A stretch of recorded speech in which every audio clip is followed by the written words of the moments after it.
What is up, everybody? Welcome back to my continued trek through Mushoku Tensei Jobless Reincarnation, the novel series. I am now on Volume 3, Chapter 11. Definitely took more notes than usual going into the end of Volume 3, and I think that's really mainly because a lot of the story elements of the adaptation really did condense a lot of things. For those that are not aware, for those that are just jumping into the series, it's from the perspective of somebody that's watched the first season of Mushoku Tensei Jobless Reincarnation. I'm reading through the novels for the first time, so I don't think I'll get into anything in the anime, but really kind of referencing back and forth between the series and what they did with the original novel. And I don't think the condensing is a bad thing. They kind of made it short and simple, got through a lot of the lesser detailed stuff, and kind of just got the movie progressing forward. As we see in Chapter 11, it seems like there's a lot of emphasis on Jalil and Vizquez, these two that were the pea hunters, the people that were kidnapping pets and then, rescuing them with the guild jobs that would eventually be created. But obviously, as we left off, we had them make this agreement with the pea hunters that the pea hunters would get higher rank quests for them to do, while Rudeus and all them would get these lower rank quests, pet capturing stuff, and give them to them so that the two would do each other's quests. Rudeus helping them with these higher rank quests, and of course Dead End's rank is going up because they have them doing their jobs. But as we also mentioned, Rudeus is having a difficulty because if they keep doing these low rank quests, they're not going to make much money. So they decide at this point they're going to start doing just regular hunting and get pelts and stuff in order to turn them in for actual money. Unfortunately, putting the Superb's reputation building on the back burner. And it's kind of funny because it goes through this whole process of explaining, okay, well, we have the option of going for great rock turtles who have these magic rare stones that they can sell, but they're kind of hard to find. Yes, there's the meat aspect, but the meat is a little bit too heavy to carry, so he decides that he just wants to hunt pack coyotes. And what he ends up doing is taking the corpses of these packs, and they would create some sort of wind current that would draw in the other ones due to the scent. And he ends up with this big pile of 100 corpses all piled up on each other because they drew them all in and killed them all at the same time. And he had this thought process, well, I have a plan. What we'll do is we'll bury all these, they'll become zombies, and then the zombie quest will be eventually posted, and then they can get that quest and then come out and kill the zombies, thus profit.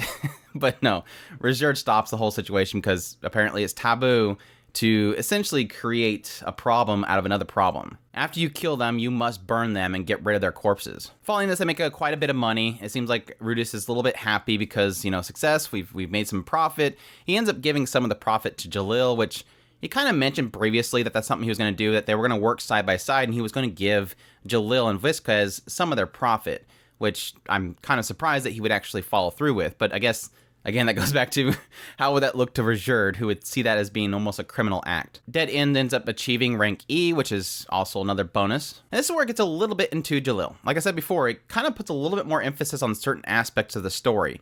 Stuff that really wasn't covered in the anime because I'm assuming they think, this is not really that important. But Jalil, who again is part of the pea hunters, he's a lizard-looking guy. But Jalil is like an adventurer by trade. His actual profession is a pet shop owner. This is a legitimate job. As a race of the Rugonians, I hope I'm pronouncing that right.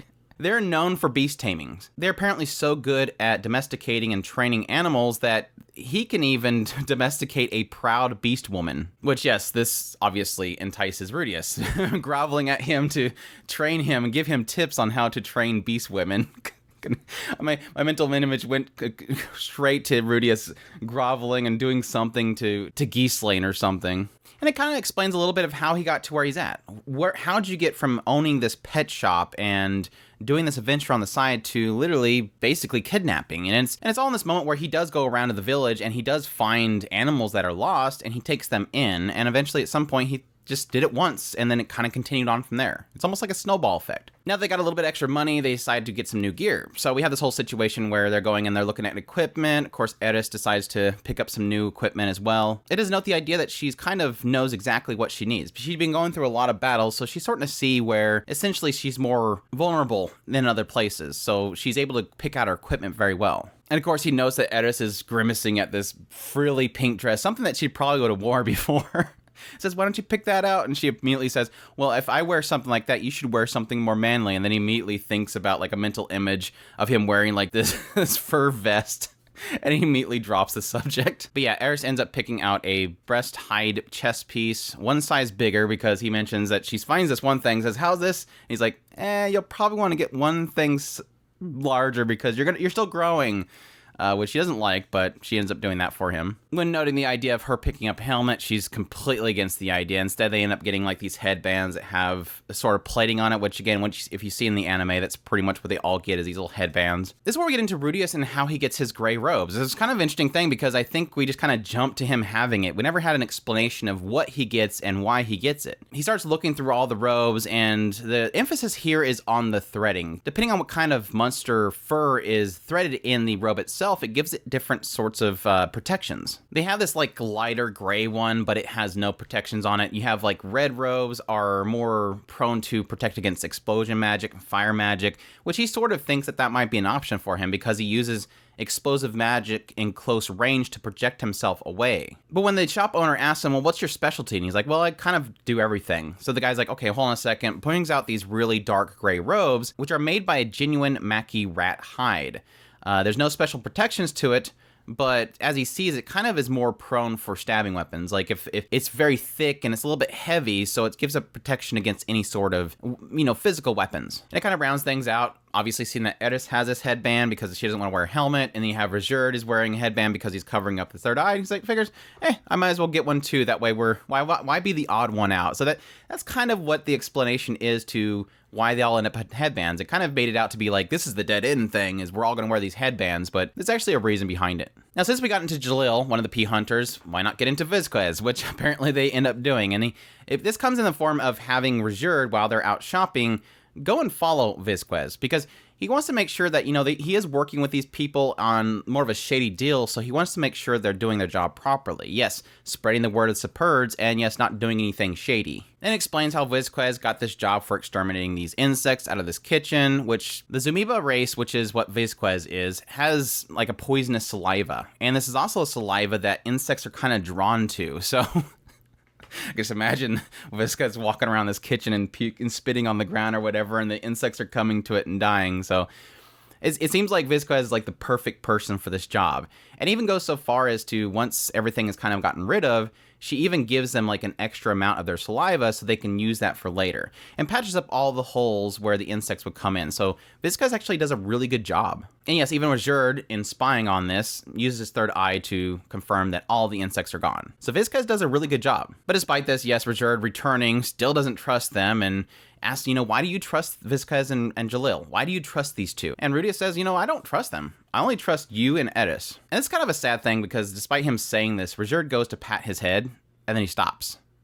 And he almost feels like because he's working with Jalil and Vizquez, these two people that are criminals that Ruijerd really badly wants to kill, he's kind of losing trust in Ruijerd. But he knows the idea that, I'm not really here to get the trust of Ruijerd. I'm here to get what I need to get Eris home. Like, that's my objective. This whole thing with Ruijerd's a side thing. And yes, you can kind of add on to the fact that he just seen Ruijerd kill somebody without even thinking. Like, he's lost.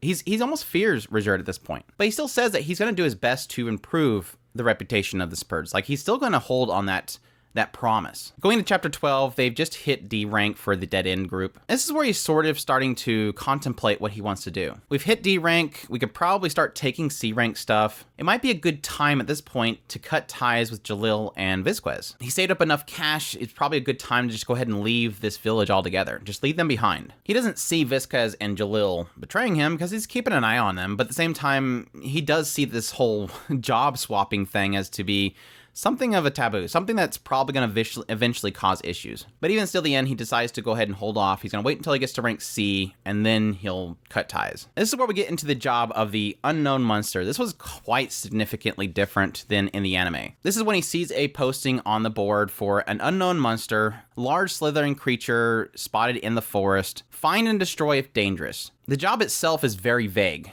And even Jalil, in noting this, is like, this is probably one of those jobs where you'll end up getting stiffed, which apparently has happened before for Rudeus. He had a job before where the client refused to complete the quest because he stated afterwards that he wanted full acid wolves, like their entire bodies. And because of that, they end up having to pay the breach of contract fee. But even despite this, Rudeus figures, we're going to go to the Petrified Forest anyways. We'll probably be able to collect some stuff there while we're there. In case they breach the contract, he'll be able to pay that fee. Upon taking the quest, they travel to the Petrified Forest, which takes like an entire day to arrive there. He describes the Petrified Forest as stone-looking trees. The forest stood along the main road of the region, but not many people do go there because you have so many B-ranking monsters that are in this forest, it's kind of a dangerous thing. Though a lot of venturers will take this path and sometimes hire people to go with them because it's a lot quicker of a path. But upon arriving there, they end up finding that there's two other groups there, two other venture groups. We have the Super Blazers, and then, yes, the Tokurabu village toughs that we met before. They got beat the crap out of by Eris. Now, this is interesting, because in the anime, it kind of just references that they're all here for the same reason. Their quests are similar. They overlap. It's overbooked.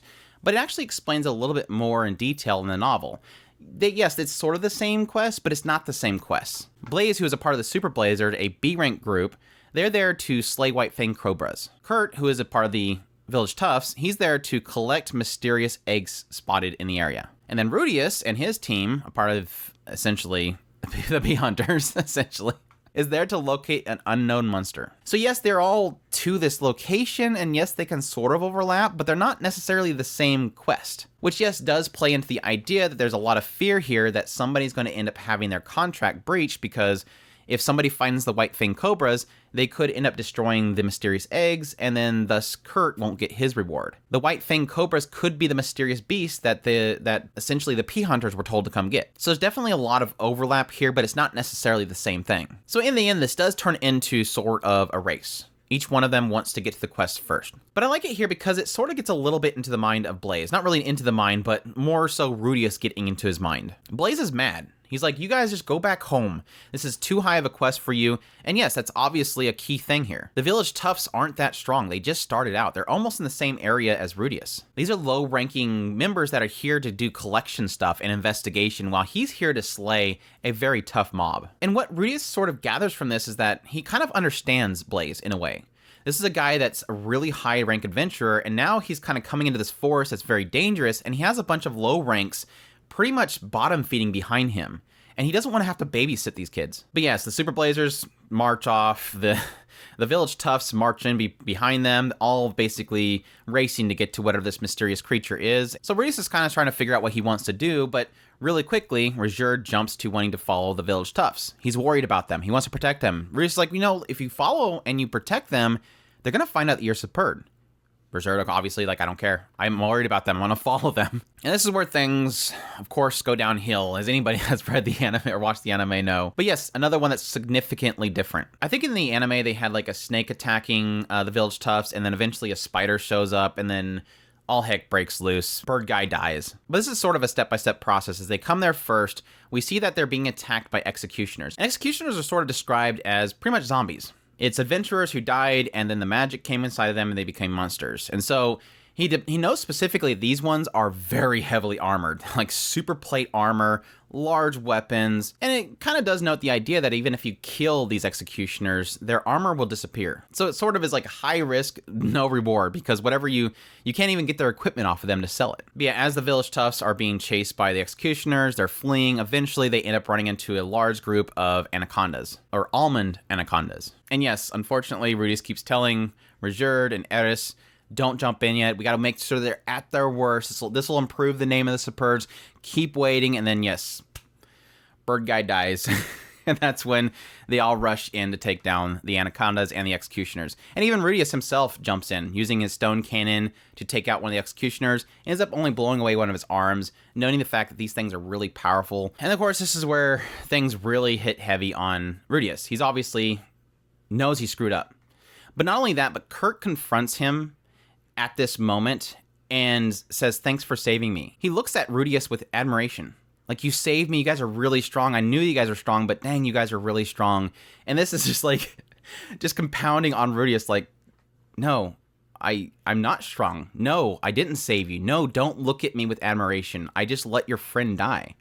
And yes, Ruijerd is super mad, runs up there and says, it's all your fault. I could have saved them all. You told me to stop. And Rudeus in his own mind's going, look, I already know. Stop rubbing my face in it. I understand that I screwed up. Stop trying to put me down. But I like this because it's very similar to the anime, but a lot more emphasis on Kurt knowing what happened. Kurt kind of seeing things a little bit differently, because in the anime, it sort of made it feel like, stop attacking him, Ruijerd. It's our fault. I'm a man. I'm a warrior. We're not children. Don't look at us that way.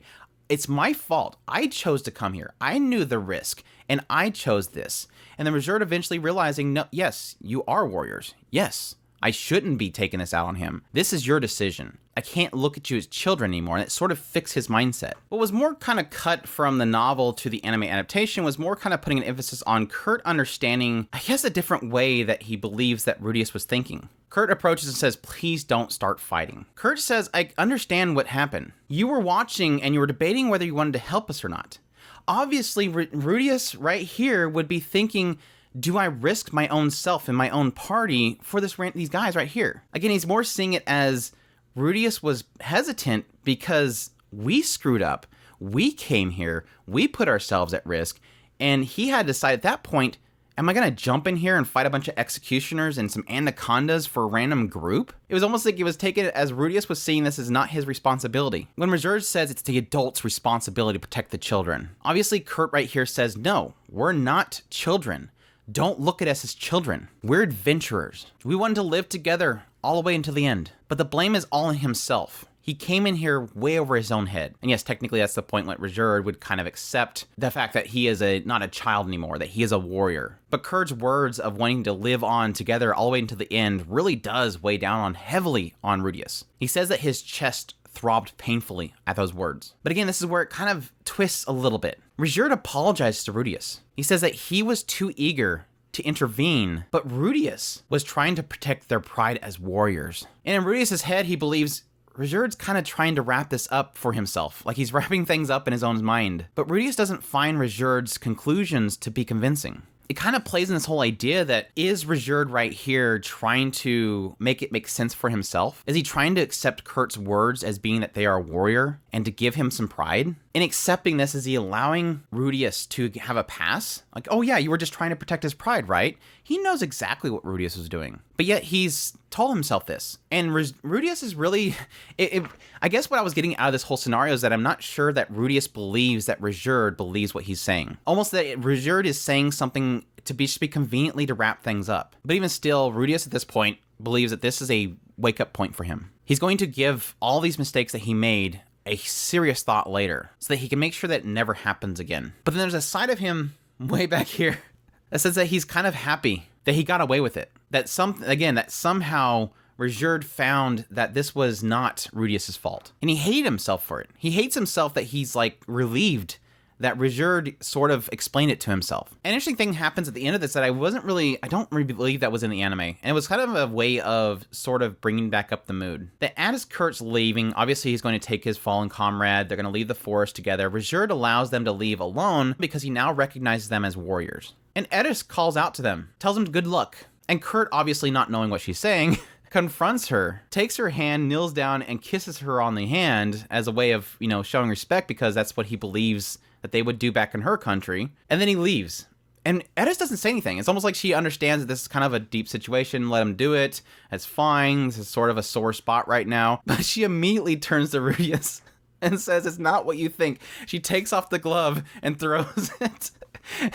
It says, well, I won't use the glove anymore. And you have Ruijerd there going, don't throw away your equipment. And then Rudeus is going, that things cost money, he's mad that he just immediately went to money. But she's all teary-eyed. She's like, shut up. Like, this is like something that's, again, she's afraid that Rudeus would believe that she has a thing for this Kurt guy. And so she's really frustrated. And so she comes up to Rudeus and shows her hand. Look, it's okay. Like, I'm not tainted. So he just randomly licks it. And she punched him in the face. And like I said, it kind of brings the mood back up through this kind of dorky happenstance between Eris and Kurt. But she does apologize for punching him. Says, I'm sorry, but you can't lick me. Following this, obviously, Rudeus is a little bit confused as to this whole understanding that Ruijerd has. The fact that he was so able to kind of step back and calm himself the moment that he recognized them as warriors. He was mad. He's seen these as children. Rudeus, you failed. You got them killed. It's all your fault. The moment he recognized them as warriors, he calmed down. So he's trying to understand what what does Ruijerd see as a warrior? So he asks him, and Ruijerd said a warrior is those that protect children and fight for the sake of their comrades. So obviously he realizes that the fact that he changed Kurt's classification to a warrior, he no longer sees Rudeus as a villain in his eyes. And he's not really sure where he draws that line. How does it go from here to here? At what point does it achieve this warrior class? But at least now he understands it's probably why he stepped back. That's probably why he let me go. And at this point, he understands that he recognizes Eris as a child. He still believes it just seems like that's how he views Eris. How he keeps calming himself every time Eris steps in. But Rudeus himself doesn't know where he's classified. And this kind of goes all the way back to the earlier volume. Like volume 1, Rudeus is always seen as somebody kind of foreign. People don't think that he is really a child. Again, when we first fought the bandits, they thought that he was some sort of demon because he's got the body of a child, but he doesn't act like a child. And it might be the same for Ruijerd. Ruijerd might see Rudeus as an adult because Rudeus acts like an adult. And then we wrapped up chapter 12 with the encounter with the Super Blazer, or the lack thereof. Because as they continue their trek through the forest, they realize at some point, oh, I sense the Super Blazers. Are we going to help them? Nope, too late. Won't be necessary. They're already gone. But yes, they end up finding an enormous snake, a red hood cobra, an A-rank monster, and of course, 4 corpses. You notice there was 6 of them total, so where's the other 2? No, they're dead too. Probably consumed or something. It is noted that the red hood cobras are rare in this area, which could be the classification of a mysterious beast in this area. Rudeus hesitates knowing these are A-rank, but Ruijerd's like, I'm more than enough. I can handle this. He's like, okay, go ahead and go. It is noted during this fight that you have Ruijerd in there, you have Eris in there, they're fighting, and Rudeus tries to support them with spells, but his spells are quickly dodged. The only time that he's able to actually connect a spell on this monster was at the point that it was exhausted, because it was chasing Ruijerd and stuff around so much, it couldn't move that fast. Upon taking down this thing, they found these eggs. They end up destroying them to prevent, because they're so heavy, they couldn't take it with them, and they didn't want them to spawn more monsters. They end up burning the body of the Blazers so they don't turn into executioners later on. They end up taking their equipment to sell. And then, like I mentioned earlier, this is the point where he's sort of realizing how weak he is. Knowing that if this thing was an S rank, it probably would just shrug off his spells. Which is kind of one of those wake-up moments for Rudeus. Really realizing that I'm not that strong, and so I really should avoid areas like this in the future. That's where we're going to leave it for now. I really wanted to complete chapter 12 before I moved on. I think what we have left is chapter 13 and 14, as well as the extra chapter, which the extra chapter is not in season 1, so keep that in mind. But I hope you guys enjoyed this video. As always, if you did, make sure to hit that like button down below, comment, let me know what you thought of this section of stuff and all the new tidbits. It really does get into the mind of Ruijerd and how he sees things, which I thought was kind of interesting. And yes, technically getting a lot more emphasis on Jalil and Vizquez that we never really got. Additionally, if you're not already, you're new to this channel, make sure to hit that subscribe button so you get all my content. I do news, reviews, first impressions. If it's anime, it's pretty much here. Additionally, if you want to help the channel more, I'd greatly appreciate it if you consider supporting us on Patreon, our tips link, or super thanks button down below. Anything you can give greatly helps us out, and y'all take care.